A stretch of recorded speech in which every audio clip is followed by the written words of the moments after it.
दोस्तों, क्या आप हमेशा तनाव, चिंता और गुस्सा महसूस करते हैं? अगर इनमें से किसी भी प्रश्न का उत्तर हाँ है, तो आज की कहानी आपके लिए है। तो चलिए कहानी शुरू करते हैं। एक बार एक गुरु अपने शिष्यों को विचारों की शक्ति के ऊपर प्रवचन दे रहे थे। गुरु कह रहे थे कि अपने दुख के जड़ तक पहुँचे बिना उसे खत्म कर पाना असंभव है और इसके लिए सबसे पहले तो आपको अपनी सोच, चिंता और आत्मसंदेह को काबू में करना होगा।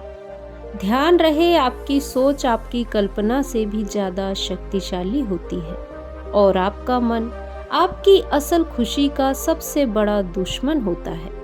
ऐसे में ज़रूरत है आपको अपनी सोच और विचारों को बदलने की। गुरु यह सब बोल ही रहे थे कि तभी एक शिष्य खड़ा हुआ और उसने गुरु से कहा, हे गुरुवर, अगर दुख दर्द महसूस करने से बचने का तरीका है तो फिर दुनिया में इतने सारे लोग दुखी क्यों हैं? गुरु ने कहा, इसका कारण है दुखी रहने वाले लोगों का मन। जी हाँ, इस संसार के हर इंसान के दुख का कारण उसका मन है और जिसकी मानसिकता सही नहीं होती वह बाकी लोगों की तुलना में ज़्यादा दुखी और चिंतित रहते हैं। अब यह आप पर निर्भर करता है कि आप अपने मन को अपना दोस्त बनाना चाहते हैं या फिर अपना दुश्मन। आप किस तरह किसी परिस्थिति का सामना करते हैं, यह सब आपकी आदत और मानसिकता पर निर्भर करता है। इस दुनिया के हर सवाल का जवाब आपके ही अंदर छुपा हुआ है। इसे आपको अपने आसपास के लोगों में ढूंढने की जरूरत नहीं है। दुख दो तरह के होते हैं, शारीरिक और भावनात्मक। शारीरिक समस्याओं से पूरी तरह से बच पाना तो असंभव है, क्योंकि किस समय आपके साथ क्या होने वाला है इसे आप नियंत्रित नहीं कर सकते। लेकिन भावनात्मक दुखों से बचा जा सकता है, जो पूरे तरीके से इस बात पर निर्भर करता है कि आप अपने भावनात्मक दुखों की तरफ कैसी प्रतिक्रिया देते हैं। आप या तो उस दुख को हद से ज़्यादा महसूस करेंगे या फिर उसके पार चले जाएंगे। चुनाव आपका है। आपके भावनात्मक दुख का कारण किसी घटना के प्रति आपकी प्रतिक्रिया पर निर्भर करता है। आपके भावनात्मक दुखों की शुरुआत तब होती है जब आप एक नकारात्मक स्थिति को अपने दिमाग में लंबे समय तक बैठा के रखते हैं। यानी वास्तविक दुनिया में वह परेशानी उतनी बड़ी नहीं होती जितना बड़ा आप उसे ज़्यादा सोच सोच कर बना देते हैं। हर इंसान के जीवन में हर दिन बहुत सी बुरी चीज़ें घटित होती है, जिनका कुछ लोगों पर बहुत थोड़ा असर होता है, जबकि कुछ लोग बहुत ज़्यादा उदास और तनावग्रस्त हो जाते हैं। यहाँ पर एक बात जान लीजिए कि हर घटना के बाद अच्छा महसूस करने और दुखी होने के बीच का फर्क इस बात पर निर्भर करता है कि आप उस परिस्थिति को कैसे संभालते हैं। अगर आपने जान लिया कि मन कैसे काम करता है, तो आप यह भी जान जाएंगे कि आप खुशी पाने के लिए इसका इस्तेमाल कैसे कर सकते हैं और इस तरह आप अपने भावनात्मक दुखों से हमेशा हमेशा के लिए छुटकारा पा सकते हैं। शिष्य ने गुरु से अगला प्रश्न किया, हे गुरुवर, इंसान के दुख का असली कारण क्या है? गुरु ने उत्तर देते हुए कहा, हमारे विचार बहुत शक्तिशाली होते हैं, इतने कि वो हमारी किसी भी सोच को वास्तविकता में बदल सकते हैं। दुनिया में ज़्यादातर लोग खुद को और अपनी किस्मत को कोसते हैं कि आखिर वह इतने गरीब, बीमार और दुखी क्यों हैं, जबकि वह यह भूल जाते हैं कि वह आज जैसे भी है उनके खुद के बीते हुए कल के विचारों की वजह से है। पहले तो यह जानना जरूरी है कि नकारात्मक विचार वाले लोग होते कैसे हैं। असल में उनका जीवन निरर्थक होता है।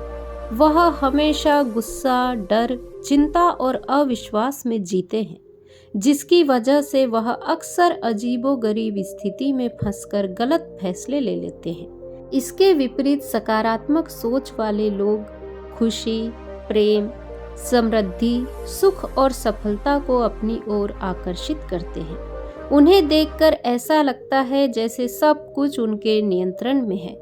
हाँ, निश्चित रूप से उनके जीवन में भी उतार चढ़ाव आते हैं, लेकिन वह फिर भी हर मिलने वाली चीज के प्रति शुक्रगुजार रहते हैं। अब जैसे दो लोगों की परिस्थितियां एक जैसी होते हुए भी वह अलग अलग महसूस करते हैं। जैसे एक व्यक्ति इस बात के लिए शुक्रगुजार हो सकता है कि उसके पास रहने के लिए एक घर है, वहीं दूसरा इस बात को लेकर दुखी हो सकता है कि उसका घर उतना बड़ा नहीं है जितना वह चाहता था। मतलब साफ है कि हमारी खुशी और दुख सीधे तौर पर हमारी सोच और नजरिए पर निर्भर करता है। हकीकत और उसके प्रति हमारा नजरिया दो अलग अलग चीजें होती है। बाहरी हकीकत सबके लिए एक होती है, जबकि इसके बारे में अलग अलग इंसान का नजरिया अलग अलग हो सकता है। चलो इसे एक उदाहरण से समझते हैं। एक नौजवान भिक्षु को ध्यान करते समय एकाग्रचित्त होने में परेशानी होती थी। हर बार ध्यान करते समय किसी न किसी कारण से उसका ध्यान भटक जाता था और वह काफी क्रोधित और निराश हो जाता था। शांति की तलाश में उसने एक दिन एक झील के बीचों बीच नाव में बैठकर ध्यान करने का निश्चय किया। पहले 2 दिन तो भिक्षु को बहुत सुकून मिला। ध्यान करते समय उसका मन बिल्कुल शांत और एकाग्र था। लेकिन तीसरे दिन उसकी शांति तब भंग हो गई जब ध्यान करते समय एक दूसरी नाव उसकी नाव से आकर टकरा गई। उसने गुस्से से अपनी आंखें खोली, लेकिन सामने उसका गुस्सा देखने के लिए कोई था ही नहीं, क्योंकि दूसरी नाव तो खाली थी, जो हवा के वेग और लहरों के कारण भिक्षु की नाव से आकर टकरा गई थी। अब वह शर्मिंदा हो गया और उसका क्रोध भी शांत हो गया, क्योंकि उस जगह पर उसका गुस्सा देखने वाला कोई नहीं था। तब उसे समझ आया कि उसका ध्यान आसपास की घटनाओं के कारण नहीं, बल्कि उन घटनाओं के प्रति उसकी प्रतिक्रिया के कारण भटक रहा था। उसके हद से ज्यादा सोचने की वजह से भटक रहा था। आपके साथ जो कुछ भी घटित होता है वह कभी आपके दुख का असली कारण नहीं बनता, बल्कि आप उस घटना के बारे में कैसा सोचते हैं, कैसी प्रतिक्रिया देते हैं, वह आपके सुख और दुख को तय करता है। हमारी सोच हमारी भावनाओं को नियंत्रित करती है। अगर हम नकारात्मक सोचेंगे तो हमें बुरा लगेगा, और अगर हम सकारात्मक सोचेंगे तो हमें अच्छा महसूस होगा। आप अपने दुख, दर्द या तकलीफ का दोष अपने आसपास की घटनाओं और लोगों को नहीं दे सकते हैं। बस यही जीवन के उतार चढ़ाव और सुख दुख का सार है। अपने जीवन को मुश्किल बनाने वाले आप खुद ही हैं। क्या आपने कभी सोचा है कि बुरे और नकारात्मक विचारों के बिना आपका जीवन कैसा होता? मैं बताता हूँ। बुरे विचारों के बिना आप ज्यादा अच्छा और सुकून भरा जीवन जीते। चिंता और दुख आपसे दूर हो जाते और आप हमेशा प्रसन्न रहते। ध्यान रहे, कोई भी घटना या परिस्थिति आपको दुख नहीं पहुंचा सकती। बस आपकी सोच ही आपके दुख का असली कारण होती है। शिष्यों ने गुरु से अगला प्रश्न किया। एक शिष्य ने पूछा, हे गुरुवर, हम ज्यादा खुश और आजाद कैसे महसूस कर सकते हैं? गुरु ने कहा, हजारों लाखों सालों तक इंसान गुफाओं और जंगलों में रहा है। ऐसी स्थिति में रहा है जहां उसके लिए कहीं से भी खतरा आ सकता था। कोई भी अनजान घटना या छोटी सी भी गलती उसकी जान ले सकती थी। इसीलिए समय के साथ इंसान के अवचेतन मन ने एक आदत विकसित कर ली, जिसे नकारात्मक पूर्वाग्रह कहा जाता है। इस आदत के अनुसार इंसान का दिमाग किसी भी चीज या घटना का नकारात्मक पक्ष सबसे पहले देखता है, ताकि वह खुद को आने वाले खतरे से बचा सके। हजारों सालों से यह नकारात्मक पूर्वाग्रह इंसानों के जिंदा रहने और फलने फूलने में मददगार भी साबित होता रहा है। इसीलिए हमारे अंदर करो या मरो वाला स्वभाव सक्रिय रहता है। लेकिन आज के समय में यह नकारात्मक पूर्वाग्रह ज्यादा कारगर नहीं है, क्योंकि अब हम ऐसी दुनिया में नहीं रहते जहां जिंदा रहने के लिए अब हमें संघर्ष करना पड़े। लेकिन फिर भी हमारे दिमाग का नकारात्मक पूर्वाग्रह वाला नियम हमें नकारात्मक पक्ष पर ध्यान देने के लिए मजबूर करता है और हमें खुश होने से भी रोकता है। अब समय आ गया है अपने नकारात्मक विचारों को छोड़कर दिमाग को आराम देने का। माना कि इंसानों के नकारात्मक पूर्वाग्रह वाले स्वभाव ने उन्हें सालों तक जिंदा रखा है, लेकिन अब अपने दिमाग को खुशी हासिल करने में अपनी मदद करने दीजिए। और यही वह समय है जहां आपकी चेतना जागृत होकर आपको बेहतर और पूर्ण महसूस करने में आपकी मदद करती है। इसी के जरिए अपने विचार और भावनाओं के प्रति ज़्यादा जागरूक होकर दुनिया को बेहतर नज़रिए से देखने का मौका मिलता है। बहुत ज़्यादा सोचना भी इंसान के लिए घातक साबित हो सकता है। यह सिर्फ आपकी चिंता और निराशा को बढ़ाकर आपको नकारात्मक सोच की ओर ढकेल सकता है। इससे बचने के लिए आपको अपना हर क्षण खुशी से जीना चाहिए और थोड़ी देर के लिए सब कुछ भूलकर सिर्फ अपनी चेतना का उपयोग करना चाहिए। इस तरह आप खुश और आज़ाद महसूस करेंगे। तो फिर आज इसी क्षण से यह सोचना बंद कीजिए कि चीजें कैसी होनी चाहिए और यह देखना शुरू कीजिए कि वह वाकई में क्या हो सकती है। शिष्यों ने गुरु से अगला प्रश्न किया, सोच और विचार में क्या अंतर है? गुरु ने कहा, सबसे पहले तो आपके लिए विचार और सोच के बीच के फर्क को समझना बेहद जरूरी है। विचार इस ब्रह्मांड की रचना है जो हमारे पास जन्म से ही होते हैं और इन्हें बनाने के लिए हमें किसी बाहरी ताकत या शक्ति की जरूरत नहीं होती है।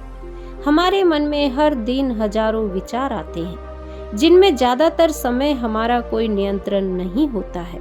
और दूसरी चीज है हमारी सोच, जिसका मतलब है अपने विचारों के साथ सक्रियता से जुड़ जाना। सोच के साथ आपके पास दो विकल्प होते हैं कि आप किसी भी विचार को या तो जाने दे सकते हैं या फिर उस विचार के साथ जुड़कर उसके बारे में और सोच सकते हैं। विचार के काम करने का तरीका यह है कि यह किसी भी पल बिना किसी शक्ति और कोशिश के हमारे मन में आ जाते हैं, लेकिन सोचने की प्रक्रिया उस पल से शुरू होती है जब हम अपने विचार के साथ जुड़ जाते हैं। विचार आना कोई समस्या की बात नहीं है, यह तो प्राकृतिक है।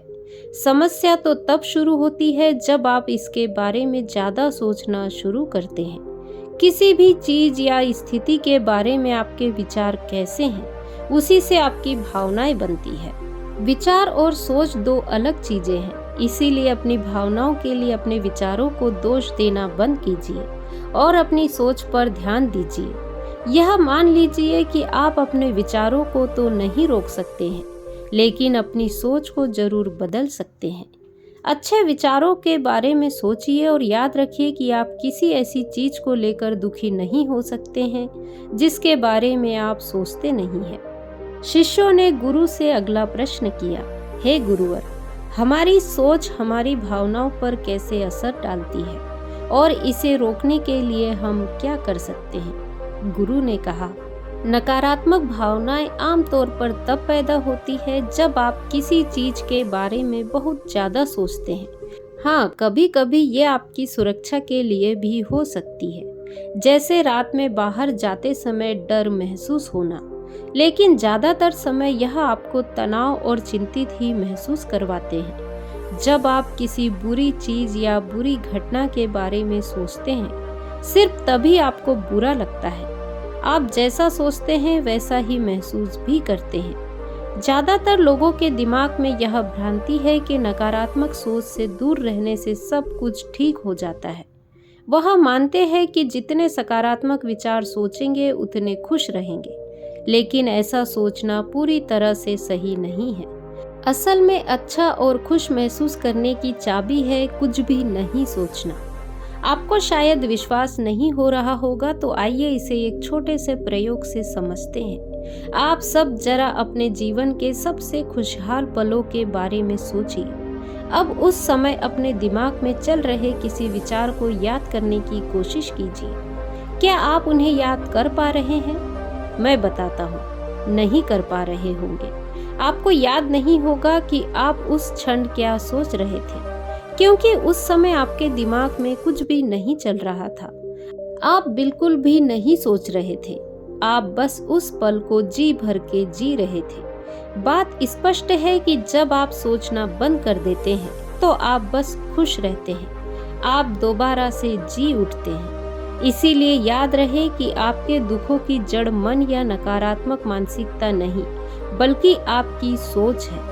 आज अभी इसी क्षण से किसी चीज या परिस्थिति को अपने अनुसार बदलने की तनावग्रस्त प्रक्रिया से अपने दिमाग को आजाद कीजिए और जो जैसा है उसे वैसा ही स्वीकार कीजिए। एक मंत्र जान लीजिए, आप जितना कम सोचेंगे उतना ज्यादा खुश रहेंगे।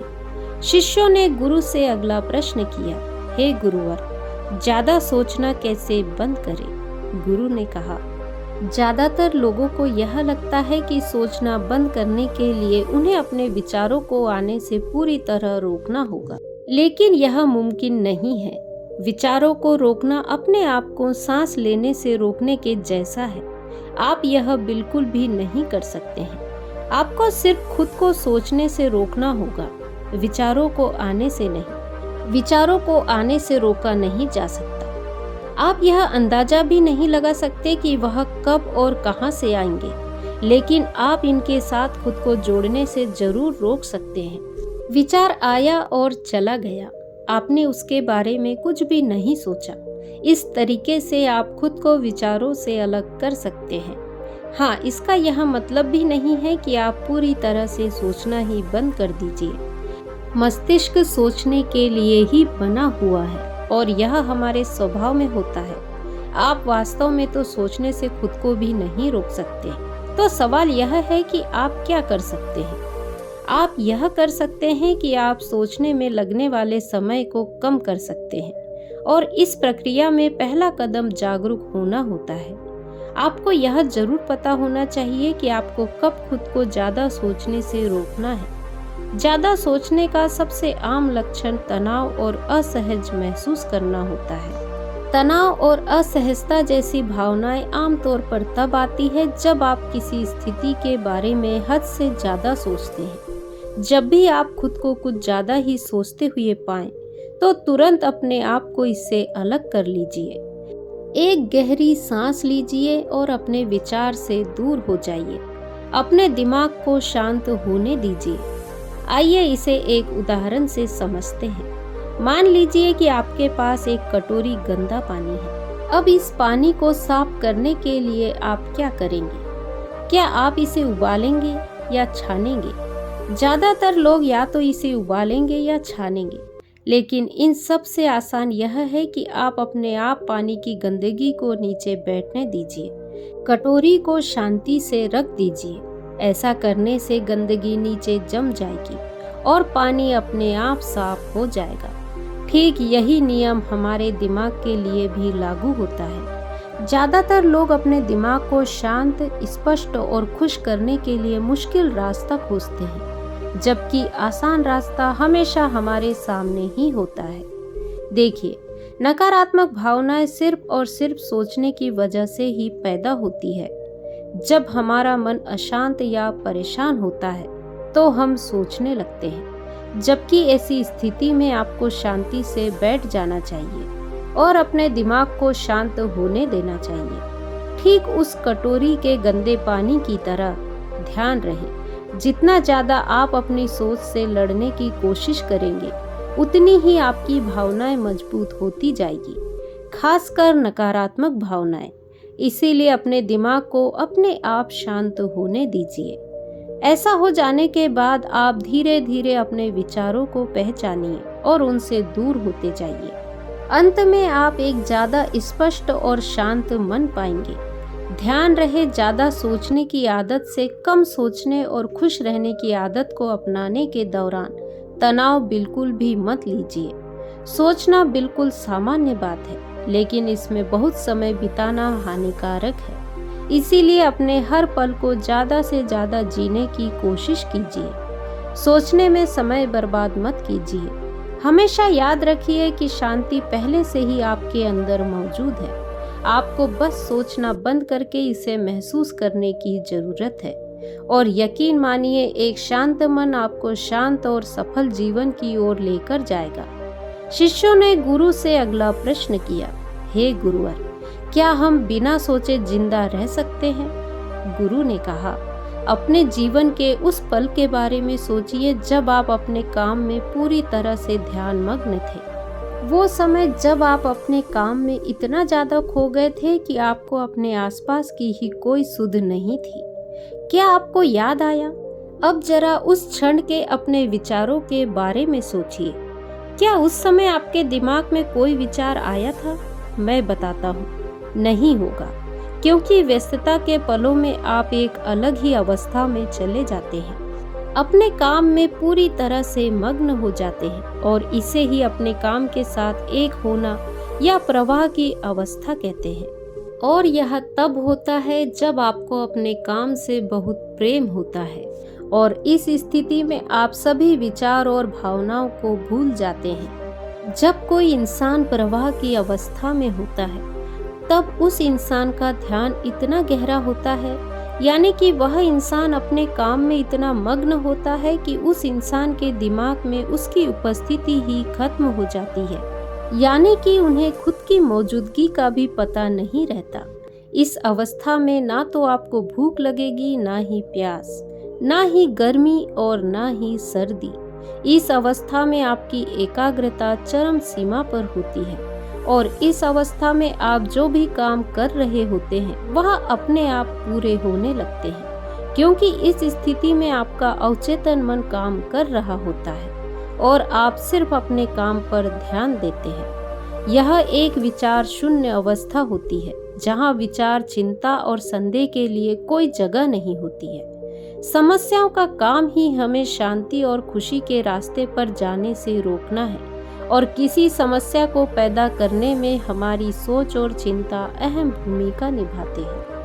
इतना अहम कि कोई घटना जितनी बुरी नहीं होती वह उसे हमारे दिमाग में उससे भी बुरा बनाकर हमें डराते हैं। हो सकता है आज के बाद अपनी आदत में बदलाव लाकर आप ज़्यादा सोचना और चिंता करना बंद कर दें। आप नकारात्मक भावनाओं को महसूस करना कम कर देंगे, लेकिन आपका दिमाग फिर आपको सोचने और चिंता करने पर मजबूर करेगा।